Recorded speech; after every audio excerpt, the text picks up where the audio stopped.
మీ పేరండి? చిన్నప్ప. జగన్ పరిపాలన ఎలా ఉంది? బాగానే ఉంది. మొన్న విజయవాడ ఇక్కడ బస్సు యాత్రకు వచ్చినప్పుడు ఆయన మీద రాయిదాడి జరిగింది. దీని వెనక ఎవరున్నారు అనుకుంటున్నారు? రాయి అంటే వేస్తూ ఉంటారులేండి, గెలుస్తాడని జగనం వేస్తూ ఉంటారు. ఆయనే సింపతి కోసం ఆయనే కొట్టించుకున్నారని అంటున్నారు. మరి ఆయన ఎందుకు కొట్టించుకుంటాడండి?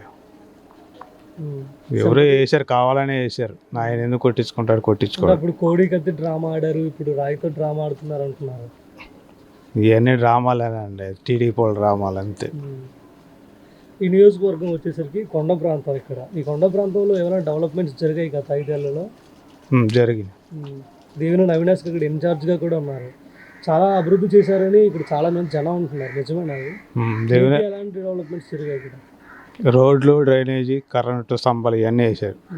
దేవినేని అవినాష్ గారు కాదు, కానీ వాళ్ళ నాన్నగారు ఉన్నప్పటి నుండి డెవలప్ జరిగింది. అది కొండ ప్రాంతంలో ఎలాంటి డెవలప్మెంట్స్ జరిగాయి? వాటర్ కానీ, కాలువలు కానీ ఏమైనా జరిగినాయి? జరిగినాయండి. రోడ్లు వేసారు, డ్రైనేజీ ఇవన్నీ వేసారు. వాటర్ కనెక్షన్లు కూడా కొత్తగా ఇచ్చారంటున్నారు. ఇచ్చారండి. మరి ఎమ్మెల్యేగా ఎవరు గెలుస్తారంటారు? దేవినేని అవినాష్. గద్దె రామ్మోహన్ ఏం చేయలేదా? ఏమి వస్తా ఉంటాడు అప్పుడప్పుడు, అంతే. ఏం చేయలే. ఈసారి సీఎం ఎవరు కాబోతున్నారు అనుకుంటున్నారు? జగనే అండి. ఆయన గెలుస్తారా? జగన్. చంద్రబాబు గెలవడం, మరి ఆయన చాలా హామీలు ఇస్తున్నారు. చంద్రబాబు గెలవడం, మహిళలకి చాలా చాలా చెప్తున్నారు చంద్రబాబు. మరి జగన్ అన్నకంటే ఎక్కువ చేస్తాం అంటున్నారు. చేసేవాడికి వేస్తారు కానీ ఓట్లు, చేయనివాడికి ఎందుకు వేస్తారండి ఓట్లు? పెద్ద మాటలు చెప్పడం కానీ వేస్ట్ చంద్రబాబు నాయుడు. అది పవన్ కళ్యాణ్ గురించి ఏమంటారు? ఆడు అసలు వేస్ట్, అసలు ఆడి గురించే వద్దు. అది జగన్ కావాలని డ్రామాలు ఆడుతున్నారు, ఇదంతా చేసింది ఓట్ల కోసమే పవన్ కళ్యాణ్ అన్నారు. ఇవన్నీ మామూలే అండి, ఎట్టాగంటలా. జగన్ గారు ఎన్ని సీట్ల మెజార్టీతో గెలవబోతున్నారు అనుకుంటున్నారు? 175కి ఎన్ని వస్తాయి అనుకుంటున్నారు? 175కి 165 వస్తాయి గ్యారెంటీ. ఈజీగా. మా అమ్మ, మీ పేరు? కమలమ్మ. ఏ ఊరండి? విజయవాడ. ఈ 5 ఏళ్ల పరిపాలన ఎలా ఉంది? బాగానే ఉంది, పంపిస్తున్నాడు కదా. ఏం పంపిస్తున్నారంటారు? పింఛని సక్రమంగా వస్తుందా పింఛను? ఎంత ఓకే, 3000. 3000. గతం కంటే ఇప్పుడు బాగుందా పింఛన్ విధానం? ఎట్లా ఉంది? బాగానే ఉంటుంది కదా. మొన్న కూడా బాగానే నిలబడకుండా ఇచ్చారు కదా. వాలంటీర్లు ఆపేశారు కదా ఇప్పుడు. వాలంటీర్లు ఇంటికి వచ్చి ఇవ్వడం బాగుందా, అక్కడికి వెళ్ళి తీసుకోవడం బాగుందా? ఎలాగైనా బాగానే ఉంది.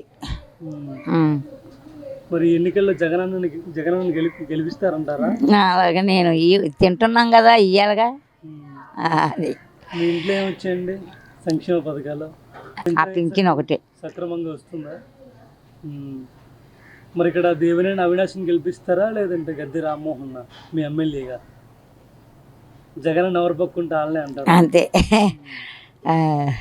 ఇంకేంటండి, జగన్ అన్న పరిపాలన ఎలా అనిపిస్తుంది మీకు? ఇప్పుడు వరకు బాగానే ఉంది, మరి కొంచెం ఏమో. జగన్ పెన్షన్లు ఇవ్వట్లేదు అంటున్నారు. ఎవరు? చంద్రబాబు నాయుడు. చంద్రబాబు నాయుడు అంటే మొన్న అట్లా అయిందనేమో. వాలంటీర్లు సక్రమంగా ఇస్తున్నారా? వాళ్ళందరూ బాగానే ఇస్తున్నారు.